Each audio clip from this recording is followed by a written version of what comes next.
Late for his divorce hearing, the millionaire lost his entire fortune. His ex-wife and her lover celebrated, but they were far from imagining what fate had in store for them. The sun was just peeking over the horizon when John Miller, the most renowned real estate magnate in the city, awoke with a start. His clock read 6:30 in the morning, and a cold sweat ran down his forehead. Today was the day he had dreaded for so long, the divorce hearing that would end 12 years of marriage to Sarah Thompson.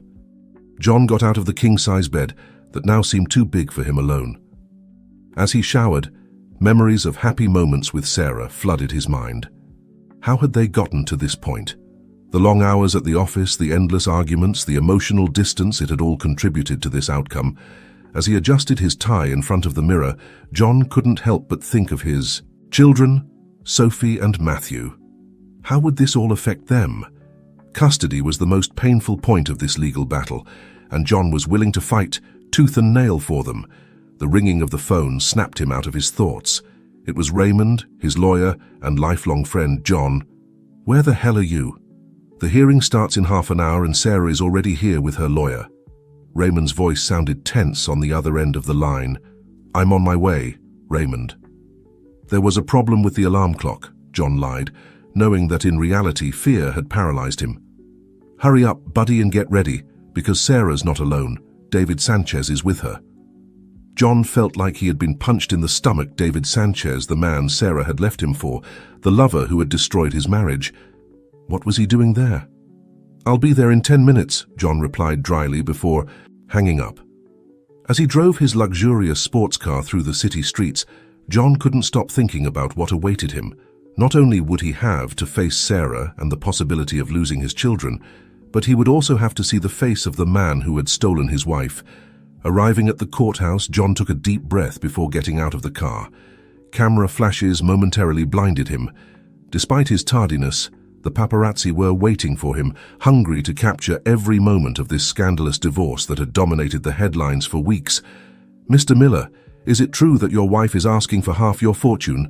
One reporter shouted. "How does it feel to see your wife with her lover in court?" Another asked John. Ignored the questions and strode purposefully toward the building entrance. In the lobby, Raymond was waiting for him with a worried expression. "John, thank goodness you made it. Sarah is playing dirty. She brought David to provoke you," Raymond warned him in a low voice. "I won't fall for her game, Raymond. I'm here for my kids, and for what's fair," John replied, trying to maintain his composure. When the courtroom doors opened, John felt his heart leap out of his chest. There was Sarah, as beautiful as ever, in a black dress that accentuated her figure. Next to her, David Sanchez, with an arrogant smile that made John's blood boil. Their eyes met for an instant, and John could see in Sarah's eyes a mixture of emotions: resentment, sadness, and something else he couldn't decipher. For a moment, he felt time rewind, and they were back to being the young lovers who had sworn eternal love to each other. But reality hit him when David placed his hand possessively on Sarah's shoulder. The judge entered the room and everyone stood up. John took a deep breath, preparing himself for the battle that was about to begin. Not only was his fortune at stake, but the future of his children and the life he had built with so much effort. As the judge began to speak, John couldn't help but think about how he had gotten to this point. How had love and trust turned into this all-out war? And most importantly, how would it all end? What John didn't know was that this was just the beginning of an emotional roller coaster that would test his strength, his love for his children, and his own identity.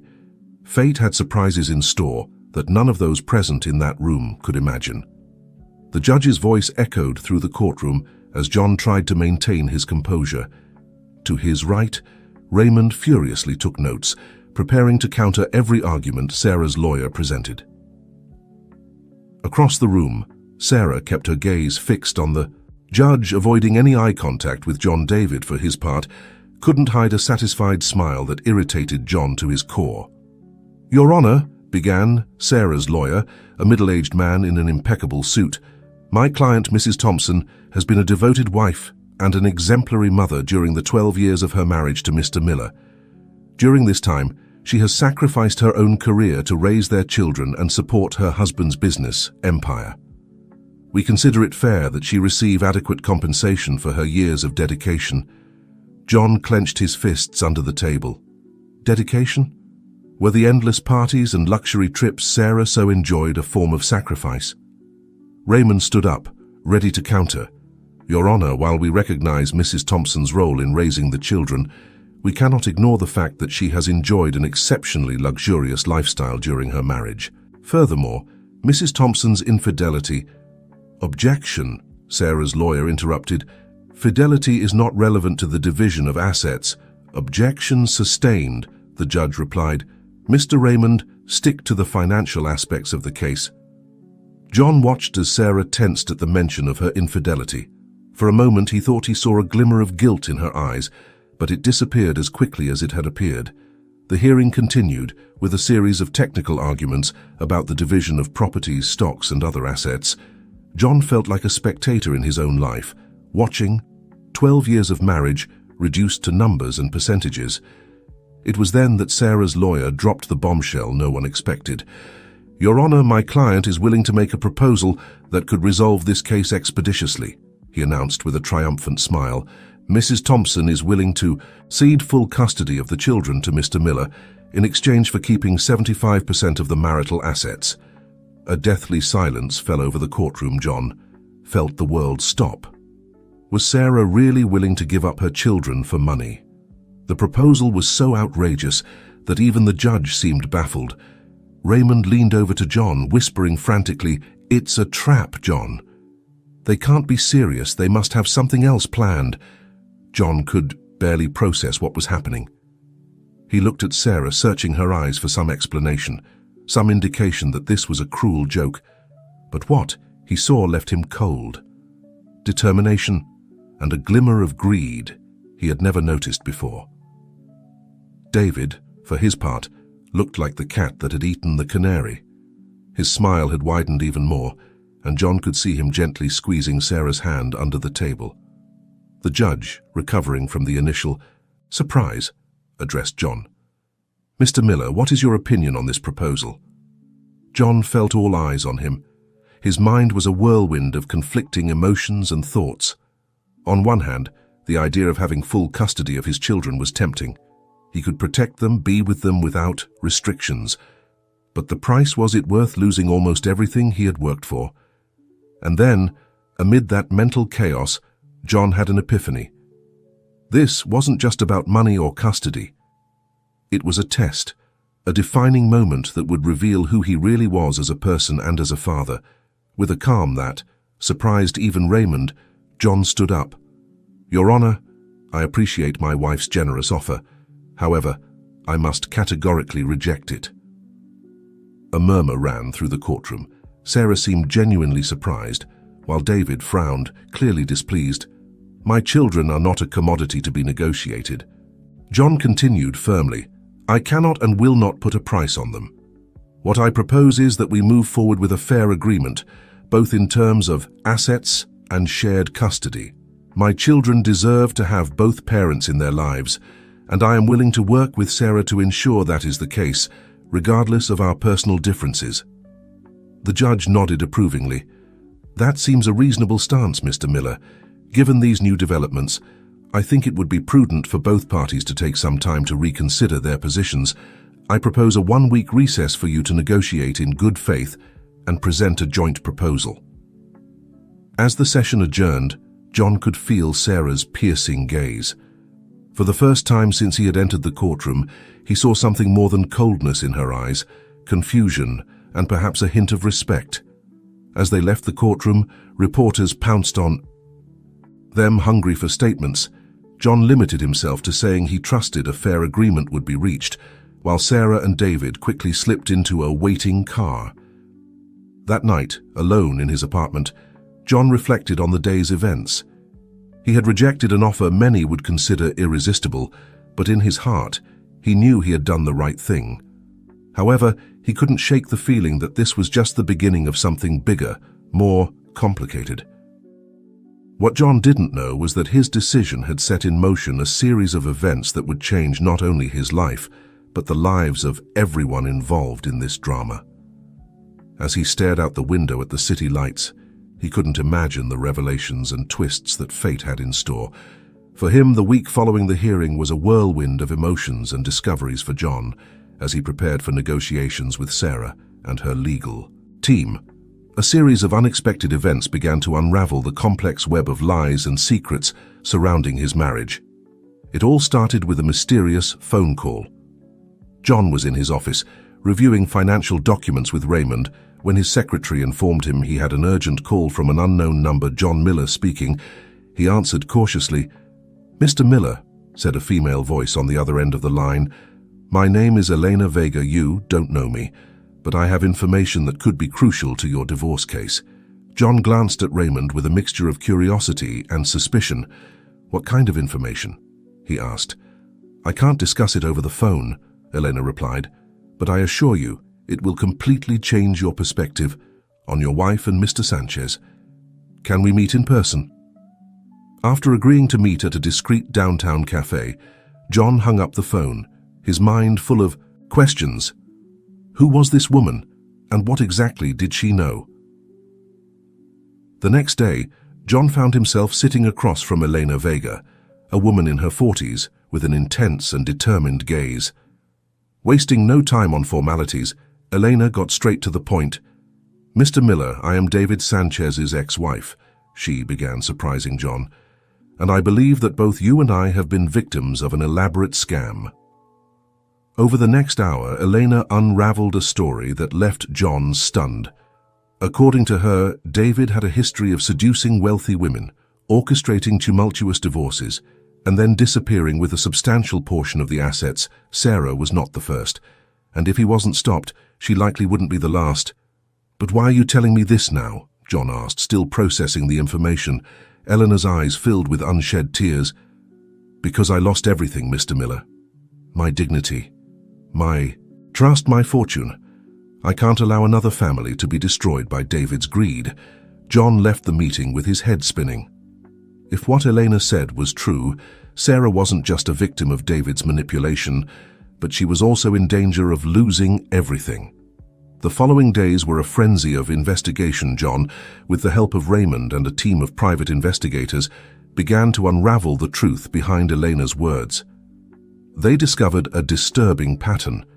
David Sanchez had been involved in at least 3 high-profile divorces over the past 10 years, always mysteriously disappearing shortly after a financial settlement was reached.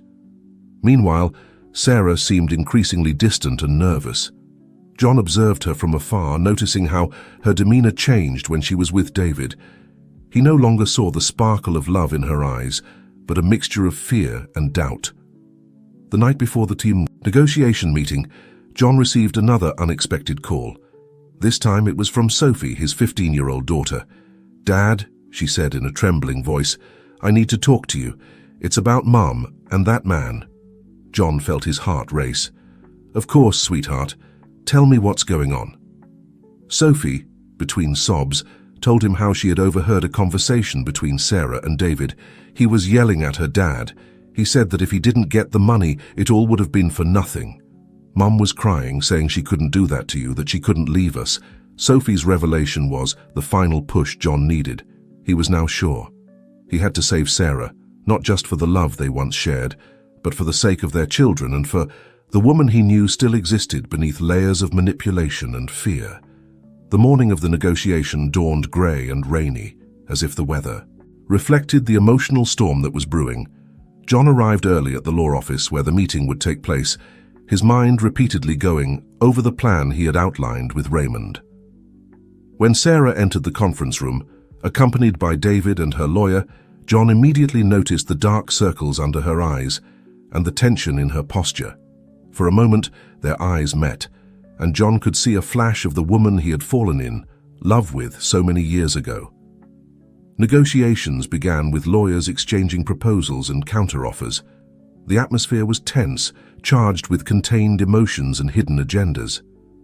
David, sitting next to Sarah, maintained a confident smile, as if he already had victory assured. That's when John decided to make his move. "Before we continue," he said, standing up, "there's something everyone needs to know." Ignoring the lawyer's protests, John began to reveal everything he had discovered about David Sanchez. He spoke of his previous scams, of destroyed marriages and vanished fortunes. With each word, he watched the color drain from David's face and Sarah's eyes widen with a mixture of horror and understanding. "Sarah," John said, addressing his wife directly for the first time in months, "I know we've had our problems. I know I've failed you in many ways, but I also know that deep down, you're still the strong, compassionate woman I fell in love with. This man," he pointed at David, who now seemed smaller in his chair, "has been manipulating you, using you to get to our money. But it's not too late to make things right." Sarah, tears in her eyes, looked at David, seeking a denial, an explanation, anything that could refute John's words.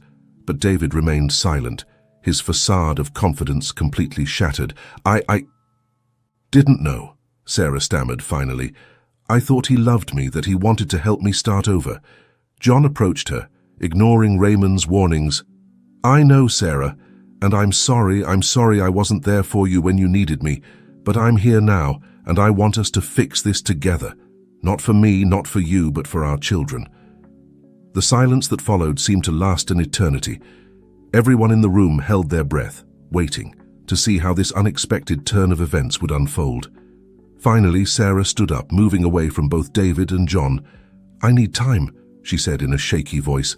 "I need to think about all of this."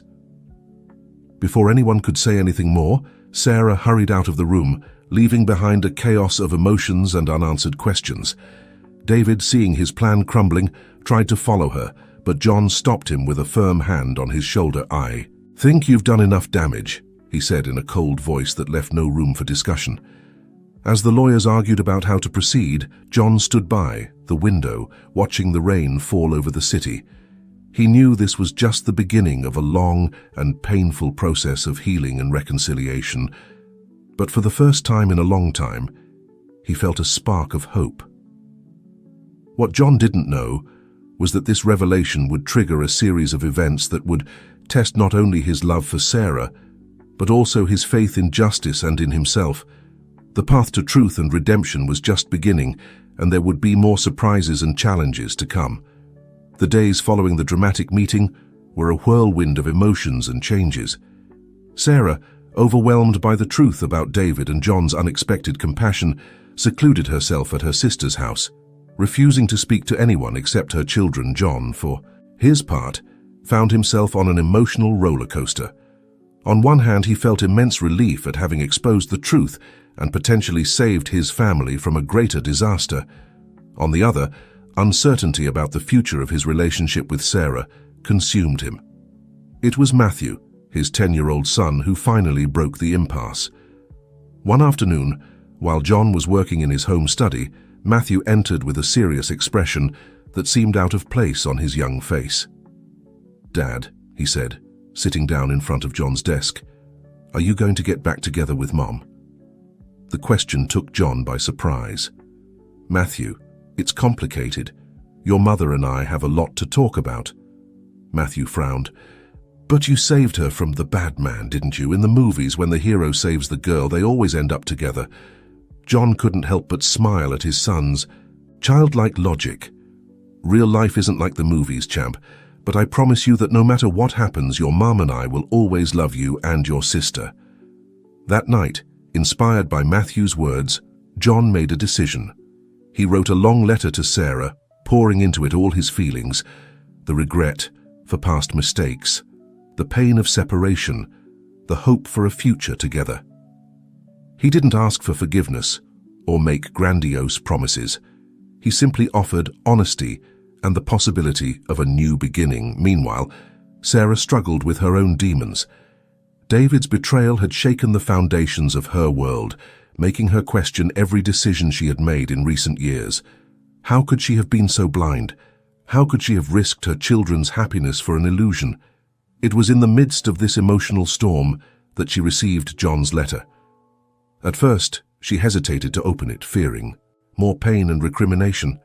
But when she finally mustered the courage to read it, John's words hit her like a wave of fresh water. She read the letter over and over, tears streaming freely down her cheeks. Each word seemed to undo a knot in her heart, allowing her to breathe more freely than she had in months. 3 days after receiving the letter, Sarah appeared at John's door.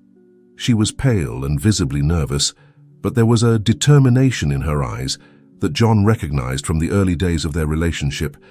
"We need to talk," she said simply. For hours, seated in the kitchen where they had once shared family breakfasts and romantic dinners, John and Sarah talked.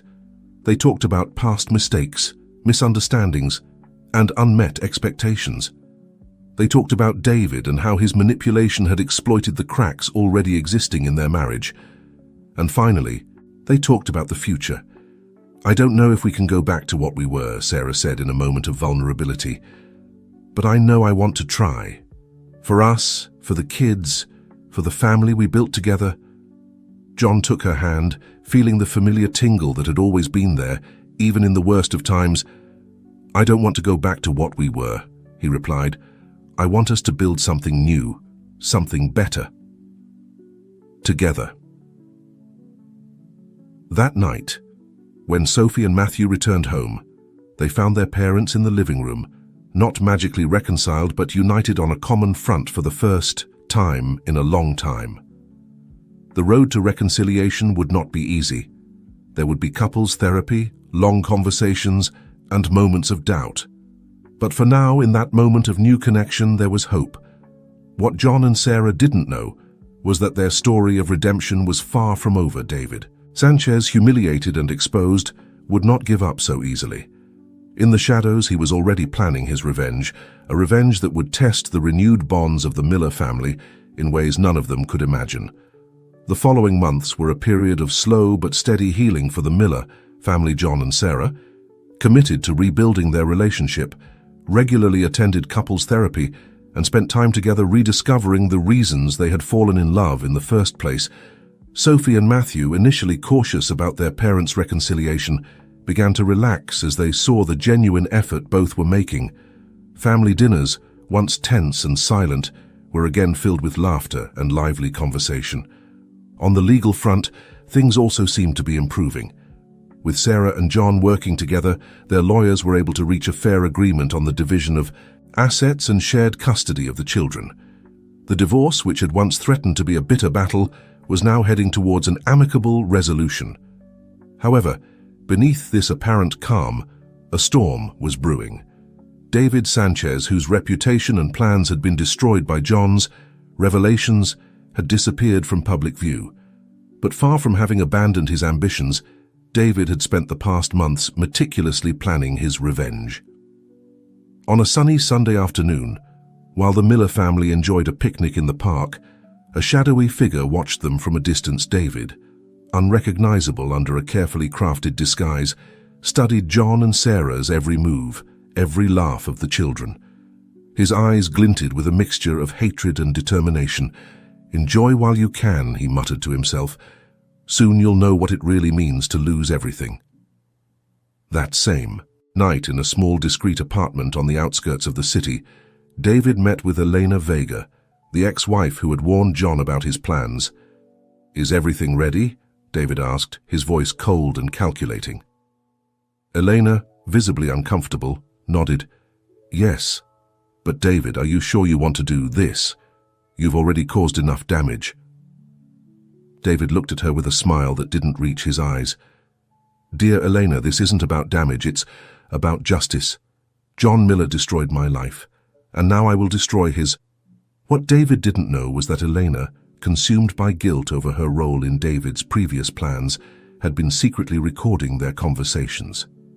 As David gloated over his plans for revenge, Elena squeezed the small recording device in her pocket that could be the key to stopping him.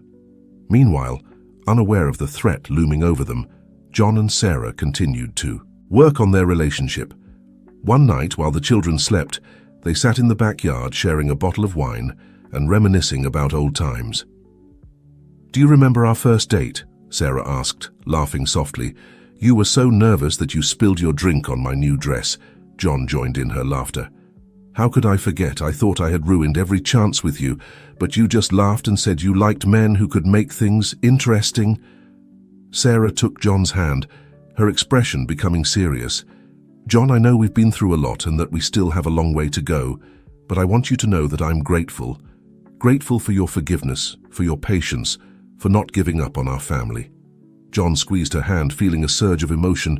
"Sarah, you and the kids are my life. No matter what happens, I will always fight for us." As John and Sarah shared that moment of connection, they couldn't imagine the storm that was coming, a storm that would test their renewed love and the strength of their family in ways they had never anticipated. The morning began like any other for the Miller family. John was preparing for an important business meeting. Sarah was helping the kids get ready for school, and the house buzzed with the familiar energy of a new day. No one could foresee that within hours their lives would take a dramatic turn. John was in the middle of his presentation when he received an urgent call from Sophie and Matthew's, school heart racing. He excused himself from the meeting and ran to his car. "What do you mean? They're not there?" John asked, his voice trembling as he spoke to the principal on the phone. How can two children disappear from school? The principal's answer only increased his panic. Apparently, a man who identified himself as the children's uncle had come to pick them up, presenting an authorization that seemed to be signed by Sarah. The children, recognizing the man from family photos, had gone with him without protest. John felt his world crumbling around him. He knew exactly who this uncle was, David Sanchez. Meanwhile, Sarah, who had been at a doctor's appointment, received the news with equal horror. She met John at the police station, both of them pale and shaking. "It's my fault," Sarah sobbed. "I should have been more careful. I should have warned the school about him." John hugged her tightly, struggling against his own fear and guilt. "It's not your fault, Sarah. It's David. It was always David." The next hours were a flurry of activity. Police launched a large-scale search, Amber Alerts were issued, and the media soon echoed the news of the kidnapping of famous businessman John Miller's children. As the city mobilized in search of Sophie and Matthew, John and Sarah faced their worst nightmare. Sitting in their living room, surrounded by police and detectives, they desperately tried to think of any clue that might lead them to their children. That's when John received a text message from an unknown number. "If you want to see your children again, you will come alone to the abandoned warehouse on Pier 17 at midnight. Bring the documents for all your properties and companies. One cop and the kids disappear forever." John felt a mixture of relief and terror. His children were alive, but in the hands of a desperate and dangerous man.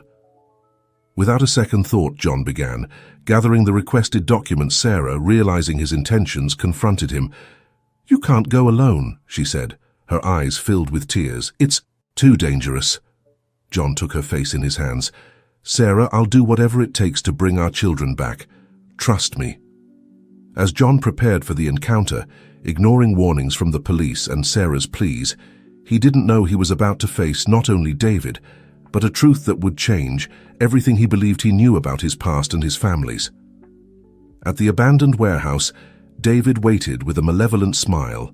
Sophie and Matthew, scared but unharmed, were tied up in a corner, and next to them, to everyone's surprise, was Elena Vega with a look of guilt and determination on her face. The stage was set for a confrontation that would reveal secrets buried for years and test the limits of love, loyalty, and forgiveness. The abandoned warehouse was a maze of shadows and echoes as John entered, his heart pounding in his chest. The smell of rust and salt water permeated the air, mixing with the palpable fear emanating from every corner. "David!" John shouted, his voice echoing in the empty space. "I'm here! Let my children go!" A cold, calculating laugh was the response. From the shadows emerged David, his face a mask of triumph and contempt. Behind him, Elena Vega gently pushed Sophie and Matthew, who looked at their father with a mixture of relief and terror. "Ah, John," David said, clapping slowly. "Always the hero, aren't you? Willing to sacrifice everything for your precious family. It's touching, really." John stepped forward, his eyes fixed on his children. "Are you okay?" he asked, his voice broken with emotion. Sophie nodded, silent tears running down her cheeks. Matthew, trying to be brave, murmured a weak, "Yes, Dad." "The documents," David demanded, extending his hand. "Now." John pulled a thick envelope from his jacket and threw it at David's feet. "There you go, everything you asked for." Now let my children go." David bent down to pick up the envelope, his eyes shining with greed, but before he could open it, Eleanor stepped forward. "Wait, David," she said, her voice trembling slightly. "Before you do anything, there's something everyone needs to know." David turned to her, his expression a mixture of confusion and rage. "What are you talking about, Elena? This isn't the time for your crises of conscience." Elena took a deep breath, looking first at David, then at John, and finally at the children. "I'm sorry," she said softly. "I'm sorry for everything, but I can't go on with this lie anymore." And then, to the astonishment of everyone present, Elena began to unravel a story no one, not even David, expected to hear. "John," she said, looking him straight in the eye, "David isn't just a scammer, he's your brother." The silence that followed this revelation was deafening. John felt the world stop, his mind struggling to process what he had just heard. "What?" He finally managed to articulate, "That's impossible. I don't have any brothers." Elena shook her head. "Yes, you do, one you never knew about. You see, your father, he had an affair many years ago. David is the result of that affair." David, who seemed as surprised as John, turned to Elena in fury. "What the hell are you talking about? This wasn't part of the plan." "The plan changed," Elena replied, pulling a small recorder out of her pocket. "I've recorded every conversation, every plan we've made. I can't be part of this anymore." As David struggled to comprehend this betrayal, John found himself in an emotional whirlwind. Memories of his childhood, fragments of overheard conversations, everything began to fit into a pattern he had never seen before. "Why?" he finally asked, his voice barely a whisper. "Why do all this?" David, recovering from the initial surprise, let out a bitter laugh. "Why? Because you had everything. Our father's love, the empire he built, the perfect family. While I grew up in poverty, not even knowing who my father was, until it was too late." John took a step towards David, his initial anger giving way to a deep sadness. "I had no idea, if I had known." "What?" David interrupted. "You would have welcomed me with open arms? You would have shared your fortune with me? Don't make me laugh." That's when Sophie, who had been listening to everything in silence, spoke. "Uncle David," she said softly, surprising everyone with the use of that title. "Family isn't about money or who has what. It's about love and forgiveness." Her words, innocent yet filled with wisdom, seemed to penetrate the armor of bitterness David had built over the years. For a moment, everyone could see the hurt and abandoned child hiding behind the hardened man. John, moved by an impulse he couldn't explain, approached David and placed a hand on his shoulder. "She's right," he said softly. "I can't change the past, but we can build a future together." David looked at John, then at the children, and finally at Elena. Years of resentment and plans for revenge now faced the possibility of having the family he had always longed for. As police sirens began to be heard in the distance, Sarah, unable to sit idly by, had alerted the authorities. David made a decision that would change the course of all their lives. What happened next would be remembered by all present as the moment when hatred gave way to love and vengeance gave way to forgiveness. But the path to true reconciliation and healing was just beginning. The days and weeks that followed the dramatic encounter in the warehouse were a whirlwind of emotions and changes for everyone involved.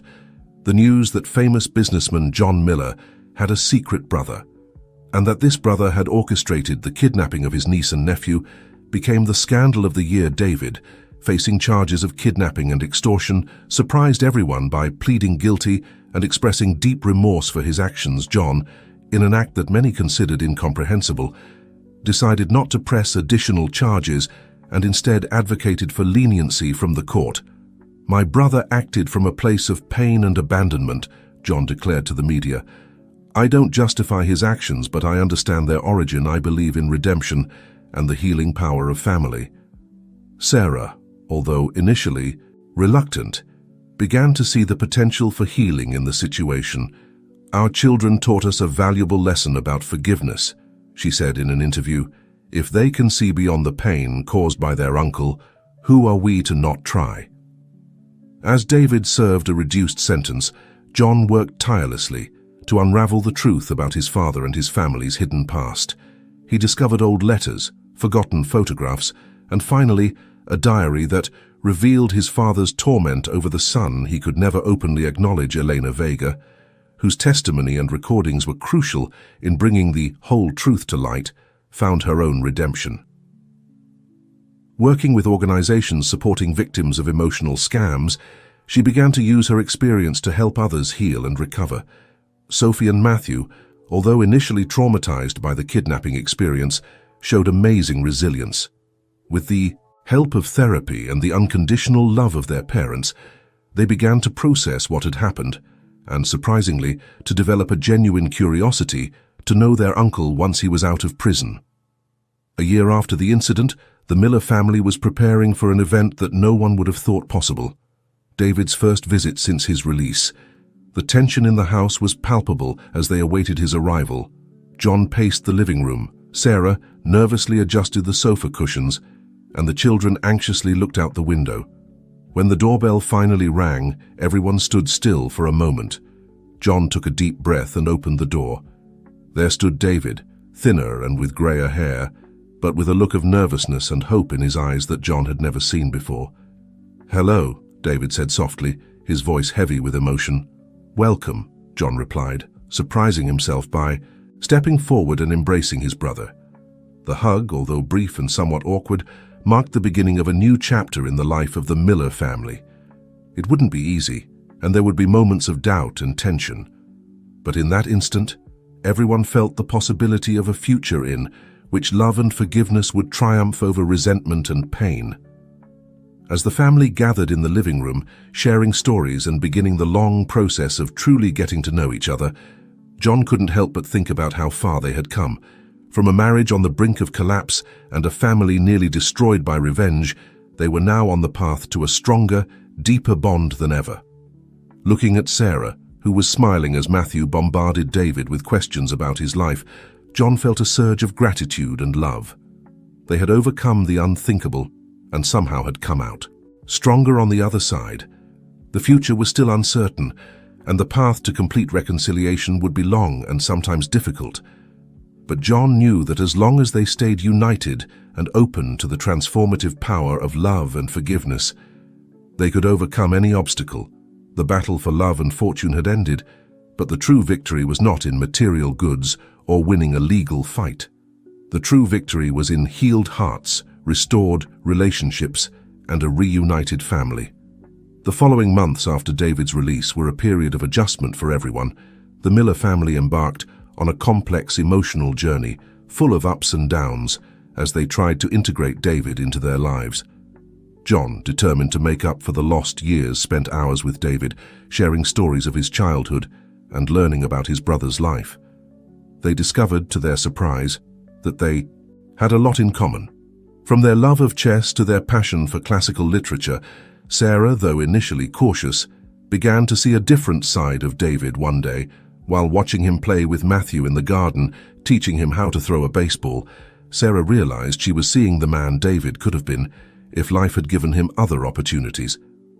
Sophie, for her part, found an unexpected confidant in her uncle David. With his unique perspective on mistakes and regret, became a mentor to the teenager, helping her navigate the complex high school years with a wisdom born from his own difficult experiences. However, not everything was rosy. There were days when old resentments surfaced, moments when distrust threatened to destroy the fragile balance they had achieved one night. During a family dinner, an argument about the past quickly escalated. "You'll never understand what it's like to grow up knowing your father rejected you," David shouted. Slamming his fist on the table, John, hurt and angry, responded, "And you'll never understand the pressure of living up to the expectations of a father who expected you to be perfect at everything." The silence that followed was deafening. Sophie and Matthew stared at their father and uncle with wide eyes, never having witnessed such an explosion of emotions between them. It was Sarah who finally broke the tension. "Enough," she said firmly. "You both suffered. You were both victims of the decisions of a man who is no longer here to answer for them. But you're here now, with the opportunity to be better than him, to be the brothers you always should have been." Her words acted like a balm, dispelling the anger and leaving in its place a shared understanding of the pain they had both experienced. That night marked a turning point. John and David, recognizing the need to address their issues in a healthier way, began attending therapy together. Slowly, they began to unearth and heal the wounds of the past, building a genuine fraternal relationship in the process. Meanwhile, the family dynamic continued to evolve. David, who had spent much of his life feeling like an outsider, began to find his place in the Miller family. He became the fun uncle who took Sophie and Matthew to amusement parks, the brother who supported John in his business ventures, and, surprisingly, a good friend to Sarah. One day, almost 2 years after the dramatic revelation in the warehouse, the family decided to take a trip to the beach. As John and David walked along the shore, talking and laughing like the brothers they always should have been, Sarah watched them from a distance, with Sophie and Matthew building sandcastles by her side. "Mom," Sophie said, looking at her father and uncle, "do you think things will always be this good now?" Sarah smiled, hugging her children. "Life is never perfect, honey. There will be difficult times, disagreements, and misunderstandings. But if there's love, forgiveness, and a willingness to work together, we can overcome anything." As the sun set on the horizon, bathing the scene in golden and pink hues, John and David returned to where the rest of the family was. They all sat together on the sand, sharing stories and laughter, united not just by blood, but by love and shared experiences. In that moment, John looked around and felt a deep sense of peace and gratitude. The battle for love and fortune had been long and painful, but the final prize was much more valuable than any material wealth. They had won a stronger, more united and more complete family than they had ever imagined. The path to healing and reconciliation had not been easy, and they knew there would still be challenges ahead. But as he watched his wife, his children, and his newly discovered brother, John, knew that together they could face anything life threw at them. The telenovela of their lives had had unexpected twists, moments of high drama and shocking revelations. But in the end, love, compassion, and forgiveness had triumphed over hatred and revenge. And so as the stars began to appear in the night sky, the Miller family prepared for the next chapter of their lives, one they would write together with all their imperfections and beauty. 5 years had passed since that dramatic day in the warehouse. The lives of the Miller family had changed in ways none of them could have imagined. John, inspired by his own experience of family reconciliation, had reoriented much of his business efforts towards philanthropic projects. He founded an organization dedicated to reuniting separated families and providing psychological support to those who had suffered family traumas. Sarah, for her part, had resumed her career as a psychologist, specializing in family therapy. Her own story of overcoming and forgiveness had become a source of inspiration for many of her patients. David, determined to make amends for his past mistakes, had become a passionate advocate for prison reform.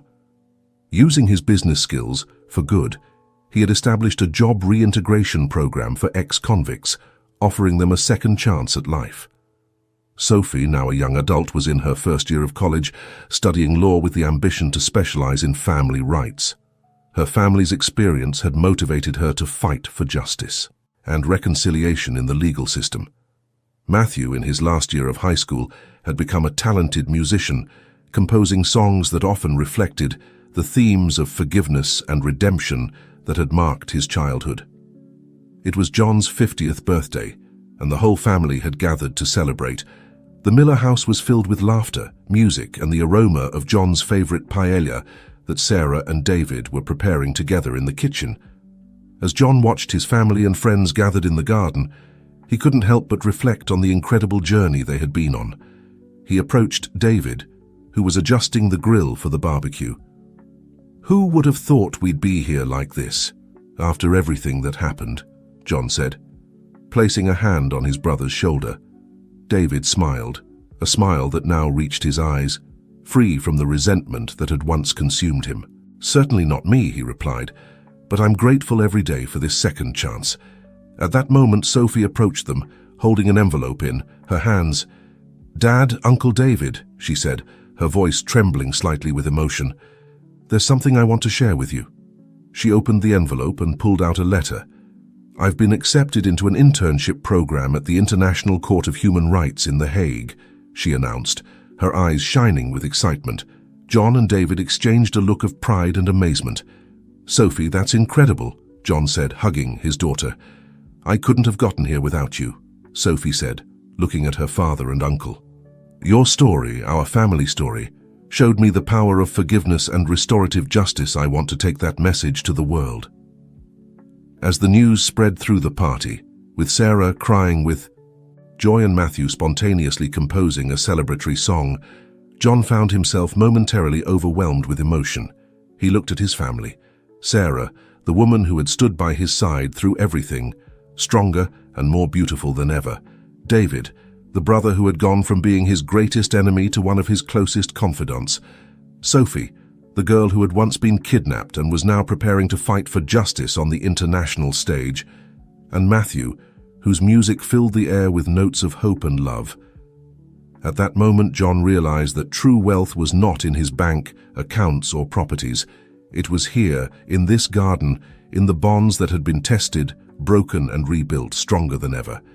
The battle for love and fortune had ended long ago, but its fruits continued to ripen, sweeter with each passing year. What was once a story of betrayal and revenge had been transformed into a testament to the power of love, forgiveness, and redemption. As the sun began to set, bathing the scene in a warm, golden glow, John raised his glass. "To family," he said, his voice thick with emotion. "To the love that heals, the forgiveness that frees, and the hope that never dies."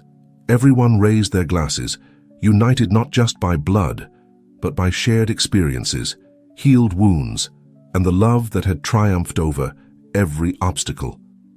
And so, as night fell gently over the Miller house filled with love and promises of a bright future, John knew that this was the true fortune he had fought for all his life, a fortune that no amount of money could buy and no adversity could destroy. 10 more years had passed since that memorable 50th birthday of John's the Miller family had expanded and evolved in ways none of them could have predicted. It was a sunny Sunday afternoon, and John and Sarah's house buzzed with activity. The garden, once a scene of confrontations and reconciliations, was now filled with children's laughter and lively conversations. John, with a few more grey hairs but the same bright eyes, played with his grandchildren on the lawn. Sarah, as elegant as ever, served lemonade to the guests, her radiant smile a testament to the peace she had found. David, who now ran the Social Reintegration Foundation founded by John, chatted animatedly with Sophie about her latest case at the International Court. Sophie, having become a respected human rights lawyer, had recently returned from a mission abroad. Matthew, accompanied by his pregnant wife, gently strummed the guitar, his melodies intertwining with the murmur of conversations and laughter. In the midst of the gathering, John called for everyone's attention with a glass.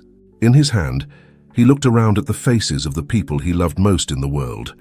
"Many years ago," he began, his voice charged with emotion, "we were in the midst of a battle I thought would destroy us, a battle for money, for pride, for revenge.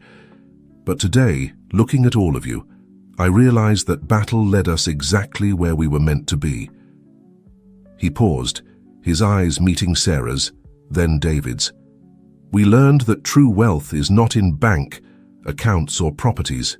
It's here, in the bonds we've forged, in the love we've cultivated, in the forgiveness we've granted and received." David nodded, his eyes shining with unshed tears. Sarah squeezed John's hand, a silent confirmation of every word. "Sophie," John continued, looking at his daughter, "your fight for justice on the international stage fills me with a pride I can't express in words. Matthew, your music has healed hearts. Beyond our family and David," he said, his voice cracking slightly, "my brother, your transformation and dedication to helping others is a testament to the power of love and redemption." John raised his glass. "To our family, to the battles that have strengthened us, to the love that has healed us, and to the future we build together every day." Everyone raised their glasses, united in a moment of profound gratitude and love. As the sun began to set, bathing the scene in a warm, golden glow, John found himself reflecting on the incredible journey they had been on. From a marriage on the brink of collapse and a family nearly destroyed by revenge, they had emerged stronger, more united and more complete than they had ever imagined. The battle for love and fortune had ended long ago, but its fruits continued to ripen, sweeter with each passing year. What was once a story of betrayal and revenge had been transformed into a legacy of love, forgiveness, and hope. Looking around at the 3 generations of Millers gathered in harmony, John knew that this was the true, happy ending. It wasn't a perfect ending, because life never is. There would be more challenges, more tears, more moments of doubt, but there would also be more love, more laughter, more moments of pure joy. And as night fell softly over the Miller house, filled with love and promises of a bright future, John knew that this was the true fortune he had fought for all his life, a fortune that no amount of money could buy and no adversity could destroy. The music from Matthew rose softly into the night air, a melody that spoke of second chances and unconditional love. Sophie joined her brother, her voice blending harmoniously with the guitar, singing about the strength that comes from forgiveness. Sarah approached John, intertwining her fingers with his. "Who would have thought we'd end up like this?" she whispered, resting her head on her husband's shoulder.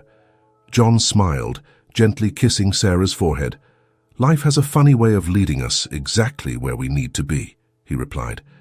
David approached the couple, his eyes shining with a mixture of gratitude and brotherly affection. "Thank you," he said simply, his voice heavy with emotion, "for not giving up on me, for giving me the family I always dreamed of having." John hugged his brother, tears streaming freely down his cheeks. "Thank you, David, for teaching us the true meaning of forgiveness and redemption." As the 3 of them embraced, Sophie and Matthew joined, the group hug, followed by the grandchildren and the rest of the extended family. It was a moment of pure connection, a living testament to the transformative power of love. As the night wore on, the party began to wind down. Guests slowly left, leaving behind echoes of laughter and promises of future gatherings. Finally, only the immediate family remained. John looked around at the faces of the people he loved most in the world: Sarah, his life partner, whose love had weathered the fiercest storms; David, the brother who had gone from being an enemy to a pillar of strength in his life; Sophie, the daughter whose compassion and sense of justice filled him with pride every day; Matthew, whose music had been a balm to their souls in the darkest moments. "You know," John said, his voice soft but filled with conviction, "our story could have been a tragedy. We could have been lost in resentment, revenge, and pain, but we chose a different path. We chose love, forgiveness, and hope." Sarah nodded, her eyes shining with tears of happiness. "And that choice has brought us here stronger and more united than ever." David raised his glass in a final toast. "To the Miller family," he said, his voice ringing with emotion. "To the love that heals, the forgiveness that frees, and the hope that never dies." "To the Miller family," they all repeated in unison, their glasses clinking in the starry night. As the moon rose in the sky, bathing the garden in its soft, silvery light, John felt a deep sense of peace and fulfillment. The battle for love and fortune had ended long ago, but its fruits continued to ripen, sweeter with each passing year. What was once a story of betrayal and revenge had been transformed into a legacy of love, forgiveness, and hope. A legacy that would continue to inspire future generations of the Miller family, reminding them that true treasure is not found in material wealth, but in the unbreakable bonds of family love. And so, as the stars shone in the night sky, the Miller family prepared for the next chapter of their lives. Chapter they would write together, with all their imperfections and beauty, always guided by the love they had fought so hard to preserve and nurture, because in the end, that was the true fortune they had fought for. A fortune that no amount of money could buy, and no adversity could destroy. The love of a family, united not just by blood, but by shared experiences, healed wounds, and granted forgiveness. And as John looked at his family one last time before entering the house, he knew he wouldn't change a thing about their journey. Every tear, every moment of doubt, every battle fought had been worth it, because it had brought him here, to this perfect moment of love and family unity. The battle for love and fortune had ended, and love had triumphed,